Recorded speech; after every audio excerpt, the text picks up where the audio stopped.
Hadis ini diriwayatkan oleh Imam Ahmad nomor 15.933. Kata Nabi SAW, "Ma min mri'in muslimin yansuru musliman fi mawdhi'in yuntahaku fihi irduhu wa tustahallu hurmatuhu illa nasarahu Allah fi mawtinin yuhibbu fihi nusrah. Wa ma min mri'in khadhala musliman fi mawdhi'in tuntahaku fihi hurmatuhu illa khadhalahu Allah fi mawdhi'in yuhibbu fihi nasrah." Hadis ini ada yang melemahkannya, tapi umumnya ulama memenggangi hadis ini dan ada yang menghasankannya. Di antaranya Imam Ahmad rahimahullah menghasankan hadis ini. Makanya beliau menyebutkan dalam musnadnya. Artinya tidaklah seorang muslim menolong muslim lainnya di suatu tempat di mana nama baiknya dirusak dan kehormatannya dilanggar. Ada seorang muslim kita kenal, ternyata di situ rusak nama baiknya. Ternyata di situ kehormatannya dilanggar.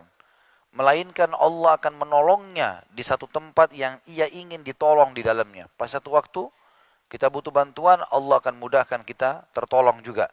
Dan tidaklah seorang muslim menelantarkan muslim lainnya di satu tempat di mana kehormatannya dilanggar. Dia bisa bantu tapi dia nggak mau. Melainkan Allah akan menelantarkannya di suatu tempat yang ia ingin ditolong di dalamnya. Jadi ada unsur timbal balik. Ternyata menolong saudara muslim akan memudahkan urusan kita.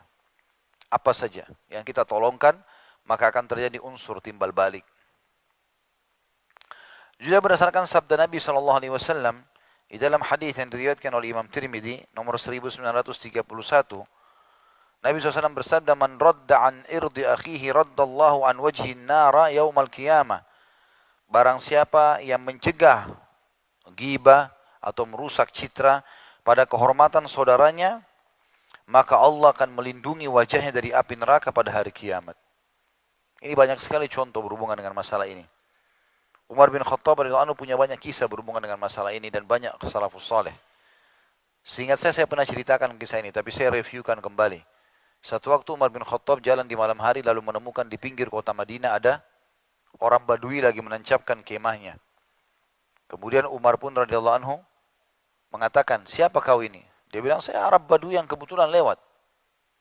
Maka kata Umar, waktu dia mendengar suara jeritan wanita dari dalam kemah, "Lalu dalam kemah itu siapa?" Kata orang ini bukan urusanmu. Artinya ini urusan saya pribadi. Kata Umar, "Tidak, mungkin saya bisa bantu kamu." Dia bilang, "Itu adalah istri saya, mau melahirkan." Enggak ada sama sekali orang yang bantu dia. Saya tidak kenal orang di Madinah, sekarang sudah malam, saya pun tidak ngerti. Ya sudah, saya biarkan saja. Maka Umar bilang, "Mau saya datangkan yang orang yang bantu melahirkan buat kamu?" Dia bilang, "Ya, baik."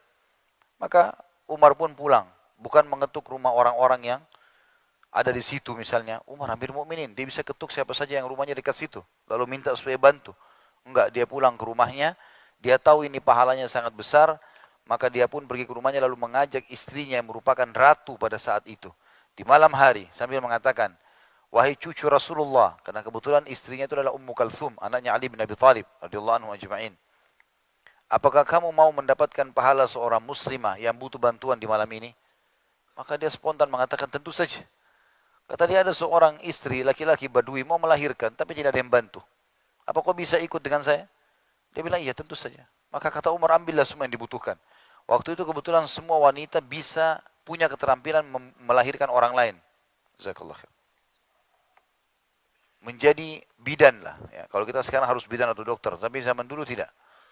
Maka si raja sama ratu ini jalan di tengah malam, tidak punya bantuan orang-orang.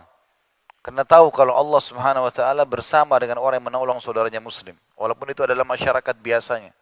Dia bisa suruh orang lain. Maka dia pun datang, kemudian disuruh istrinya masuk dalam kemah. Lalu dia ngobrol sama orang Badui ini umum, tidak memperkenalkan diri siapa dia. Orang ini pun dengan santai ngobrol sama Umar radhiyallahu anhu. Sampai Umar tanya, "Kamu suku mana? Berapa orang sukunya? Kenapa kamu sampai masuk ke Madinah? Mana yang lainnya?" Terus bertanya sampai suara bayi terdengar dari dalam kemah. Rupanya Ummu Kalthum radhiyallahu anha langsung bilang, "Ya Amir Mukminin, ya, beritahukan kepada teman di sebelahmu kalau anaknya sudah lahir." Orang Badui ini begitu dengar Amir Mukminin tadi duduk sebelah Umar, loncat langsung. Takut dengan Umar. "Apakah anda Umar bin Khattab?" Dia bilang, "Iya, saya Umar." "Duduklah dengan tenang, tidak usah takut." Ya. Dan besok Kau akan datang temui saya dan saya akan kasih hak-hakmu sebagai masyarakat muslim. Tapi apa yang mendorong Umar bin Khattab di malam hari mengurus seperti ini? Mau ngajak istrinya. Bukan hal yang ringan. Tapi karena tahunya bagaimana pahala yang luar biasa. Bagaimana hadis-hadis ini teman-teman sekalian. Jangan sampai lewat sebuah hadis, apalagi kalau sampai 10 hadis, 20 hadis. Kita akan baca banyak sekali hadis. Satu hadis saya sudah cukup bagi seorang muslim untuk mengamalkannya. Para salafus saleh dulu kalau mau mengejar sebuah hadis, Imam Ahmad itu naik kuda atau naik keledai sebulan pergi ke ujung Irak untuk karena dia dengar di sana ada seseorang yang menghafal satu hadis yang Imam Ahmad belum hafal. Datang ke sana, begitu ditemuin, lalu langsung ngobrol masalah hadis. 1 bulan perjalanan, mampir-mampir, setengah mati luar biasa. Kemudian balik lagi ke wilayahnya beliau, hanya untuk mengambil satu hadis itu. Dan itu semua hanya untuk menjadi panduan hidup. Bagaimana dengan kita teman-teman sekalian? Duduk di ruangan seperti ini, ber-AC, nyaman. Ya. Kemudian kita juga habis mengerjakan sholat berjamaah Isya. Dengan izin Allah, insya Allah, Allah ikhlaskan dan diterima pahalanya. Juga kita bisa mendengarkan hadis dan mengamalkan. Dan hadis ini sudah cukup jadi pegangan. Bayangkan maknanya luar biasa ini. Dikatakan tidak seorang muslim pun menolong muslim lainnya di suatu tempat di mana nama baiknya dirusak dan kehormatannya dilanggar, melainkan Allah akan menolongnya di satu tempat yang ia ingin ditolong di dalamnya. Dan tidaklah seorang muslim menelantarkan muslim yang lain di suatu tempat di mana kehormatannya dilanggar, melainkan Allah menelantarkannya di satu tempat yang ia ingin ditolong di dalamnya.